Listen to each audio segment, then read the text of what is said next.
Hey, what's up, everyone? So my Gauntlet run ended yesterday in not the best way. We'll show that in a second. But this run in general has been my best Gauntlet run thus far. I was the rank 12th Elementalist, I believe, when I died.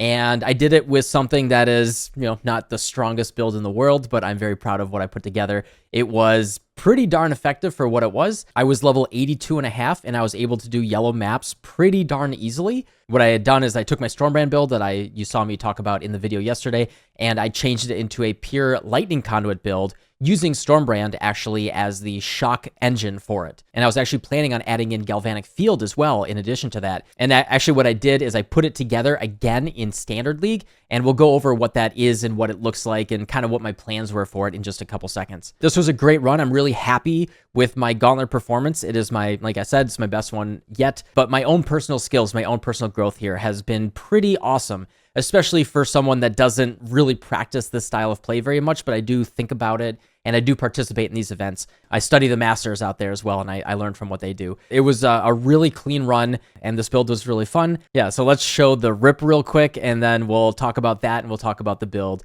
and I'll show you guys what I was planning on turning it into and the potential there. That was... That was it! Crystal Prison! That was it! I didn't read his mods. I didn't read his mods. All right, so I was saying Crystal Prison there. It's actually Crystal Skin. It is an Arch Nemesis mod. This is one of the leftovers of Arch Nemesis. It is known to be one of the scariest mods on a rare. I had been going for a number of hours at that point, and I was a little out of it. I wasn't really focused on more than, just getting the monster done and getting a little bit further. When you mouse over the monster, let's see, it'll say exploding crystals one hit right here. I wasn't paying super close attention to that, especially the, the temp bubble was mostly what I was focused on. Also, a monster with extra life. Took a really long time to kill him. And what happens is these crystals, they're purple, but they do fire, cold, and lightning damage, actually. They do full rainbow damage. Every time you hit the monster, it'll spawn a crystal, and then when the monster dies, all the crystals explode at once, and that was... Boom. That happened. This was like a non-rolled T1 map. Just all of that damage just killed me. The big thing there with the... Oh my god. I think this is going to have to be the thumbnail. So the big thing with that build at the state that it was in when I died was I hadn't yet gotten into spell suppression. That's like, the long-term plan for most builds. Get very high spell block with high max res and or get spell suppression as well. And that's really like the core of dealing with elemental / spell damage. My character was only level 82. I hadn't gotten into like really crafting my gear for getting into red maps. That's why I was going back to white maps to start farming up to craft some better gear. And I just got caught by something that was just really, really unlucky. So yeah, it was a Lightning Conduit Elementalist and solo self-found hardcore Gauntlet build. Armor-based primarily, but with a little bit of evasion, and then planning to get into a little bit more block and some spell suppression as well. Was not going to be a build for farming Ubers or anything. Wasn't going to be a long-term Gauntlet build, but I wanted to see how far I could push it. And it was really close to doing red maps. And what I did here, and what I want to show you guys, is I spent this morning putting together that character again in standard with just a little bit more investment. So what we have here is if I had taken that character for just about one more day, and it can farm T16 maps at this, like that was basically the plan. It's not fully put together and fully set up for that. Like I said, spell suppression was really the goal and what I wanted to go towards. I don't have spell suppression yet on this gear. I just threw it together like really, really quickly, like I said. This is effectively the same gear that I had, but with one more day investment. Just slightly better. Both still on 4 links, and I still have like level 16, 17 gems. Just a few days into like a Gauntlet hardcore solo self-found run. The main thing here is it's a Lightning Conduit build, and it's viable. Like, it's not godlike or anything like that. I was pleasantly surprised. What we're doing here is we're using Stormbrand, which is linked to chain support, overcharge, and unbound ailments. The reason why we're doing this is we're using Shaper of Storms, which gives us a base 15% shock that then we can scale from there. So we're not really scaling our shock off of our hit damage. We're scaling our shock off of that 15%. That's really nice. That allows us to use a skill that isn't hitting very hard. We have a lot of less damage done, but Stormbrand by itself doing very, very little damage is giving us 65% shocks. We're getting more max shock effect from our Lightning Mastery,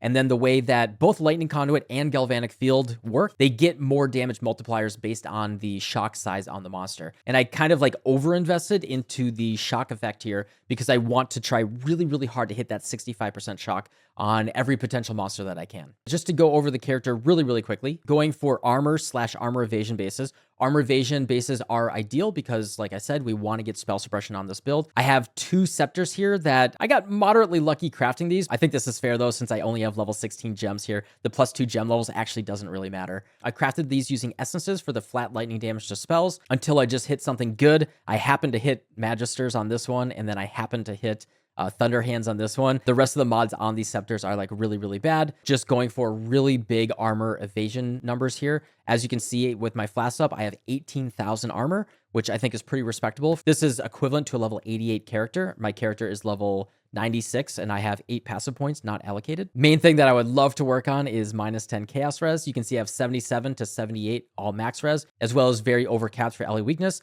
I also have 20% spell block from the mastery, the dual wielding mastery. And then I just used a couple of the lesser Eldritch Ichors and lesser Eldritch Embers on my gear, just a couple of them to kind of simulate, throwing whatever. If I hit something okay, I just stuck on it. So, decent stuff right here. But like I said, this is looking at like a day 3, day 4 character. The big thing that I'm missing that I would love to have is spell suppression. I think that would go a very long way to rounding out all of the defenses. I have a Quicksilver with attack speed, Granite Flask with armor, Quartz Flask with cast speed, and a Jade Flask with evasion, as well as a Corrupted Blood Divine Life Flask. In terms of the gems, we're using Galvanic Field with added lightning damage, Arcane Surge, and Hypothermia. Also, these gem links are not perfectly optimized.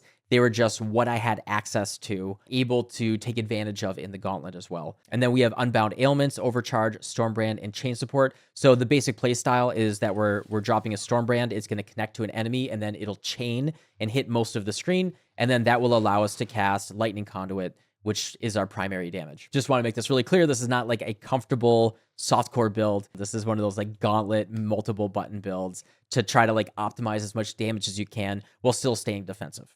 So Lightning Conduit added lightning damage, Elemental Focus, and Arcane Surge. Since Lightning Conduit specifically doesn't apply shock itself, we can use Elemental Focus to really eke out as much damage as we can. We have Frostblink with Arcane Surge. And then on the single target, when we really want to get more damage, even on the rares, we're using Wave of Conviction, Hex Touch, and Connectivity.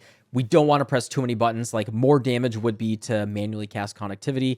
If you're looking to min-max, definitely you can get a little bit more damage there. This build is already so many buttons. We want to try to minimize that a little bit. Then we're using Leap Slam, faster attacks, Molten Shell, cast when damage taken, Vitality, Determination, and Zealotry are our auras right now. Playstyle is you periodically are casting Galvanic Field, which puts a buff on your own character. Galvanic Field is really, really low single target damage, but it helps a lot with the clear. It'll put a bubble on the monster that you shock, and then it'll stay there even after that monster dies, and it'll go around. It'll just help you clear the screen a lot nicer.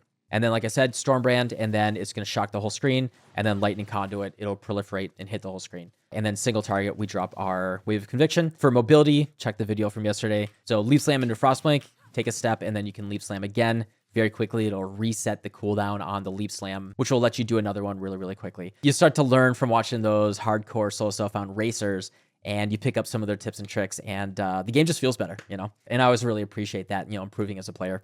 I can show you guys a map here with this build real quick. Here, I'll throw in a tier 16 map. The single target here for T16. Like I said, I have level 16 gems. This is just, very, very scuffed gear. But on a level 88 character in hardcore solo self-found, you can put this together and it feels pretty decent. So, we put our Stormbrand down. It's going to shock. Some monsters are shock resistant. I will say that is like the biggest weakness is if the monsters are resistant to shock, you really, really notice. And I think, man, if there was some way to overcome that a little bit better. But yeah, like considering level 16 gems and everything, right? I'm pleasantly surprised. And the build actually like kind of works. I'm forgetting to put down Galvanic Field. There's a Galvanic Field as well.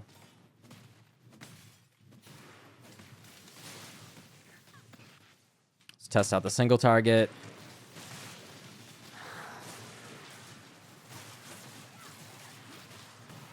Get away.